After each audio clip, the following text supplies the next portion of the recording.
Holy shit. He said what? I want to play you the first of these South Park clips and get you to react. Well, I just think some people might say that your Instagram-loving twife actually doesn't want her privacy. How dare you, sir? My Instagram-loving twife has always wanted her privacy! 5 minutes later.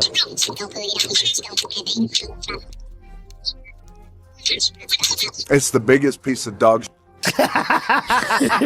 This one brilliantly exposes some of the Sussexes' laughable hypocrisy. Watch. Ooh, what's this? Meghan Markle just posted a photo. Running lines with my love. Hashtag working actor. Ugh, she's not even on a set. That's it. I'm muting her. Babe, time to do our daily $250,000 sponsored Instagram post. I shouldn't have left the made-up nonsense. The Duchess of Sussex shared a photo of herself cuddling her daughter on Instagram and a never-before-seen picture from her birth. The worldwide privacy tour on South Park, it's come to life. That's what we're witnessing in this hospital room right here. Sorority girl, actress, influencer, victim. Yeah, that's totally me! Meghan Markle is back in the spotlight, but this time it's not a royal appearance, not an interview, and not even her own video. It's South Park. The couple have been begging for privacy, and South Park has done a parody of this, and apparently it has really upset Meghan Markle. Your millions from Netflix for no one knows what. Put it with the rest of them. Yes, South Park has reportedly turned Meghan Markle's viral pregnancy-era video into its latest target. And the internet is already bracing for another wave of brutal satire. Meghan Markle has posted a cringy video of her and Prince Harry dancing in a hospital. That man loves me so much. He's also a fox. What was once shared as a deeply personal moment has now entered a completely different arena, one controlled not by royal protocol, not by public relations teams, but by satire. And when satire takes control, the narrative changes instantly. These two are not sincere people. They say that they want their privacy while going on every television show, writing books, doing 6 hours of Netflix. They're not very likable, and people are tired of them. It's so quiet and empty here. If we moved her, then people would think we're really serious about wanting to be normal. It does seem perfect, doesn't it? For Meghan, this isn't unfamiliar territory. She has lived under intense global scrutiny for years. Every appearance, every statement, and every decision has been examined, analysed, and debated across social media and mainstream media alike. But this time feels different. Because this time, it's not just critics or commentators watching, it's South Park, a show known for turning cultural moments into unforgettable satire. This might be the smallest palace I've ever been in. An apartment, so. Yes, an apartment palace, I know that. Prince Harry allowing a video like that so private to be put into the public domain to try and make some sort of point is equally awful. It all began with a video that appeared personal, emotional, and carefully presented. It showed a side meant to feel human and relatable, a moment intended to connect. But the internet doesn't simply watch anymore, it dissects. What matters is what we have on the inside. They nailed it. They nailed it. I think he goes on to say, so you wrote a book talking about your family. Does that not make you a journalist too? And then they kind of stare at each other like dumbfounded. Do you see any of the real Diana in Meghan? Did you? No. Really? No. Sorry. Within hours, the clip began circulating everywhere. Millions of views turned into millions of opinions. Some viewers expressed support, seeing it as a genuine moment. Others questioned whether such a private milestone was meant to be shared so publicly. And that's where the shift began. Because in today's digital world, perception moves faster than intention. What is shared for one reason can quickly be interpreted in countless others. And once public curiosity reaches a certain level, it creates the perfect environment for satire to step in.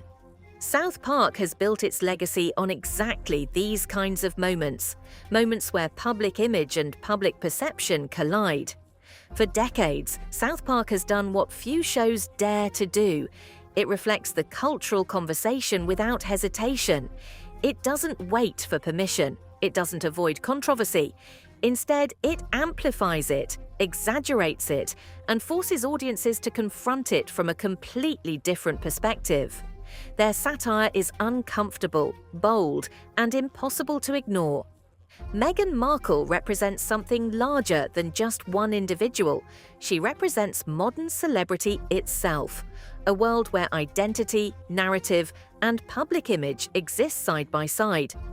Her transition from Hollywood actress to Duchess of Sussex turned her into a global symbol overnight. Every moment of her life became part of a larger public story, whether intended or not. But fame in the modern era comes with a paradox. The same platforms that allow public figures to share their own voice also expose them to unprecedented levels of scrutiny. Social media creates connection, but it also creates vulnerability. Every image can be analyzed, every video can be questioned, every message can be reinterpreted, and once something reaches that level of attention, it no longer belongs solely to the person who shared it. It becomes part of public culture. South Park understands this better than anyone. Their satire doesn't create attention, it responds to attention that already exists.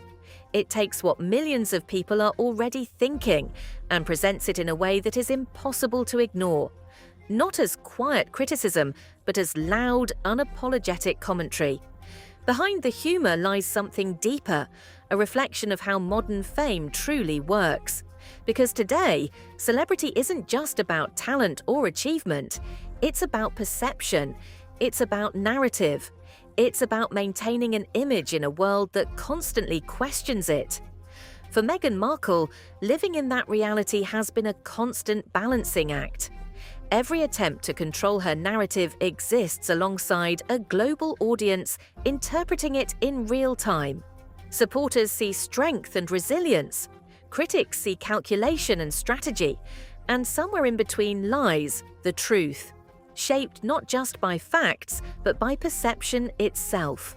South Park's reported parody represents more than just comedy. It represents the power of satire in the digital age. A power that doesn't rely on approval, a power that thrives on conversation. Because the moment people begin talking, reacting, and debating, the satire has already succeeded. The internet has changed the rules of fame forever. No longer controlled solely by television networks or newspapers, public image now evolves through viral moments. Moments that can elevate someone instantly or expose them to new waves of scrutiny just as quickly. And that's exactly what makes this moment significant. Because what began as a personal video has now become something much larger. It has become part of a cultural cycle, a cycle driven by attention, reaction, and interpretation. A cycle that South Park has mastered for decades. As anticipation builds and audiences wait to see how this satire unfolds, one thing is certain. This isn't just about one video, it's about the nature of modern fame itself. The fragile balance between public connection and public exposure. The reality that once a moment is shared with the world, it can take on a life of its own.